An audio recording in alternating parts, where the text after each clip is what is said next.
Welcome back, dear students. I hope you all are fine. Today we will discuss about the divergence and normal curve. As far as previous lecture is concerned, we have discussed the normal curve, what's normal curve and its properties and its some characteristics.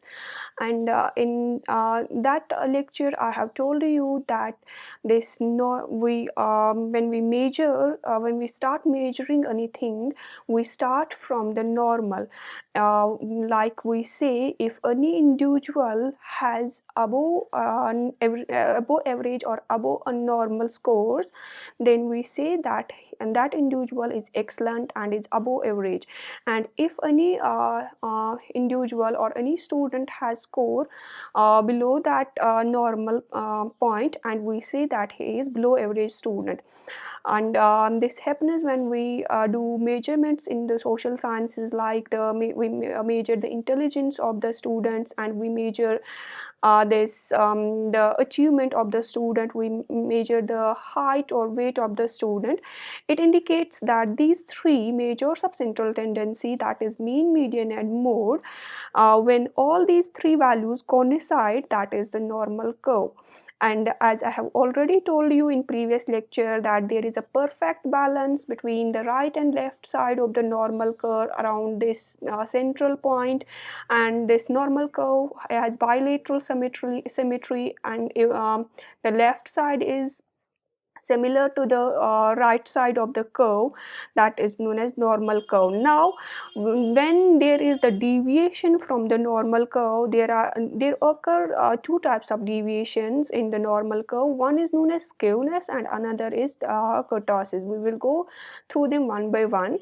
Like here you can see that this is the normal curve in the middle, and in right hand side and left hand side, these are the curves that you can visualize that they are not normal, they are different from normal. This is unbalanced towards the right hand side, and this is unbalanced towards the left hand side. Here you can see that the mean median mode is at different places. Okay, and this type of where the mean median mode lie at different points of the curve, that is known as the lack of symmetry. Lack of symmetry is known as skewness, and this skewness is of two types. We say the positively skewed curve or positively skewed data and the negatively skewed data. First we will discuss about the positive skewness. When we see that any data that is different from the normal, and the in the data in which the that distribution in which there is the lowest value for the mode, and the value of median is lower than the mean, we can say that highest value goes to the mean. And in that curve is known as positively skewed curve. You can see here, you can compare this curve with the normal curve. Here you can see that this distribution is known as positively skewed. And this distribution you have to keep in mind when the mean has the lowest value than the other two central tendencies, that is known as positively skewed curve, skewed data. And next we have the negatively skewed data. In that negatively skewed data, we say that the highest value than those of the another two central tendencies, that we can say that the mood has the lowest value here, and then that of the median and the mean. You can check this is the normal curve, and this is deviated towards the left hand side. So this is known as, because on the left hand side there are negative values maximum, and on the right hand side there are positive values. So when the curve is deviated towards the left hand side, it's known as negative skewed, and when it is deviated towards the right hand side, it's known as positively skewed curve, and as well as positively skewed data. Next we have the kurtosis. When we consider the existence of all the three measures of central tendency at different points of the curve on right and left hand side, that we name as skewness. But when there is the case when there is a change in height of the normal curve, change in the peakness of the normal curve, that will change the size and shape of the normal curve, that is known as the kurtosis. And I have already told you that the normal curve has the kurtosis value as 0.263, and if any curve has greater than or lesser than kurtosis value equal to 0.264, then it is deviated from the trends. This is the normal curve, and it is also known as the mesokurtic curve. And from this curve we have two types of kurtosis. That is one is that we can have more than height more than this curve, and we can have more peakness than the normal curve, that is known as the leptokurtic. And next is we can have lower less height than the normal curve, that is known as platokurtic curve. And as far as the leptokurtic curve is concerned, as you can see that leptokurtic curve is more peaked than that of the normal curve, and it's the top of the leptokurtic curve becomes more narrower. Okay, it becomes more narrower than that of the normal curve, and the distance of the curve shrinks towards the center. And the this remains always above the normal curve. It's known as the leptokurtic curve. There the kurtosis value for the leptokurtic curve is less than that of the normal curve. That means the normal curve has kurtosis value at 0.263, and in leptokurtic curve we have the kurtosis value less than the 0.263. Okay, then we have another curve that is known as the platokurtic curve. In platokurtic curve, you can see here, it can be visualized here, that its height is less than that of the normal curve. It is more flatter than that of the normal curve. Changes its place, you can see that it becomes somewhat flat than that of the normal curve, and it always lies below the normal curve. If when the kurtosis value is more than that of the normal curve, that means when the kurtosis value is more than 0.263, then it is the leptokurtic curve. Okay, this is the leptokurtic and the platokurtic. That means this is the divergence in case of the shape, and the curve changes its shape and size. Then we have this how to compute these skewness values and the kurtosis values when we have the data in hand.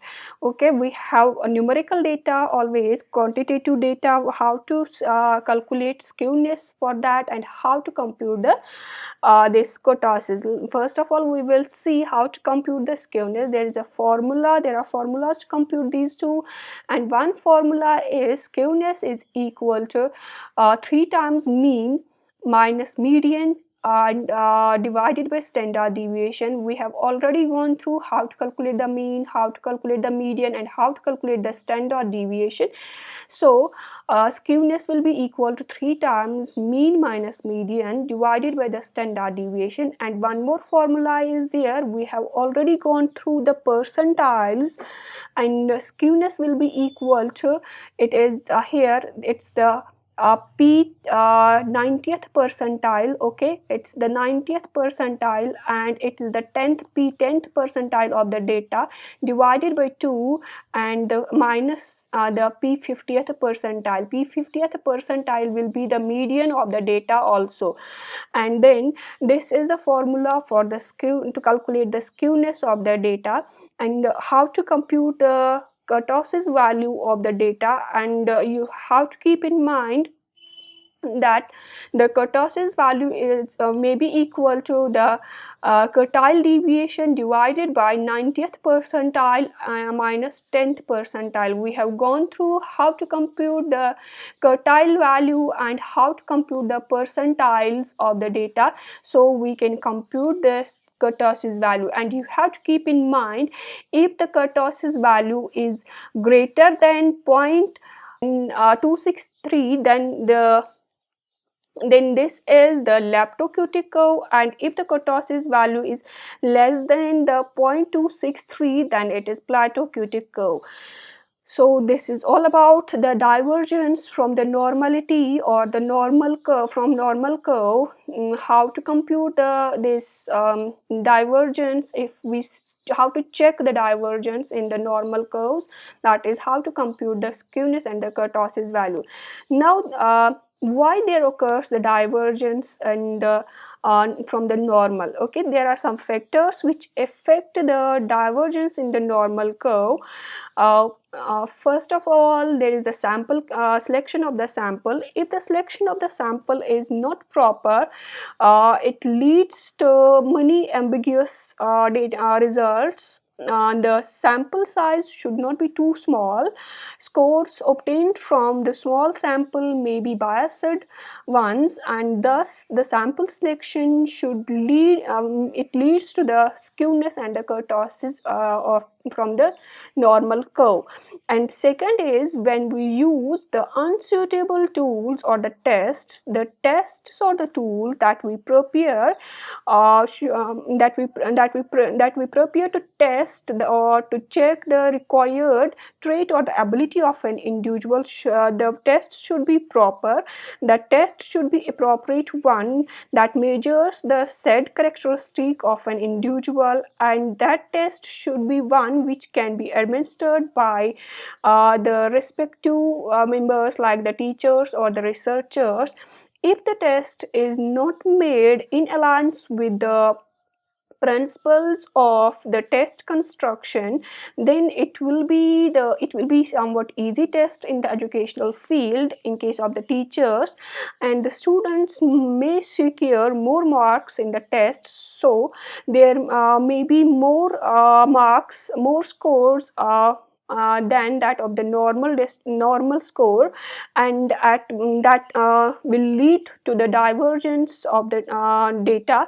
And another thing, if the test if the test is difficult, then more scores will be at the lower end of the this distribution, so that is also the deviation from the normal. So we have to keep in mind, while using the test or the tool, we have to use the suitable test or suitable tool. Then another, we say that another factor is the test construction error. While constructing the test, at the time of the construction of the test, we don't follow the principles of the test construction, and that will lead to the poor construction of the test, or the distribution of the score may be unsymmetrical. So we have to keep in mind the principles of the principles of the test construction while constructing the test or the tool. And then there is one more, test administration error or the tool administration error. When we administer the test or the tool, while administering this, that we have to check the usability and the practicability of the test. That should not be ignored, and the unclear instructions or timing error or the scoring error should not be found while administering the test. That is the test administration error. And keeping in these things in mind, our data or our distribution will be the divergence free, and that will be normally distributed. This is all about the divergence in the normal curve. And in the next upcoming lecture, most probably we will be discussing this applicability of this normal curve, where we can apply this normal curve. Until then, stay safe, stay healthy, stay motivated, and stay tuned to the channel.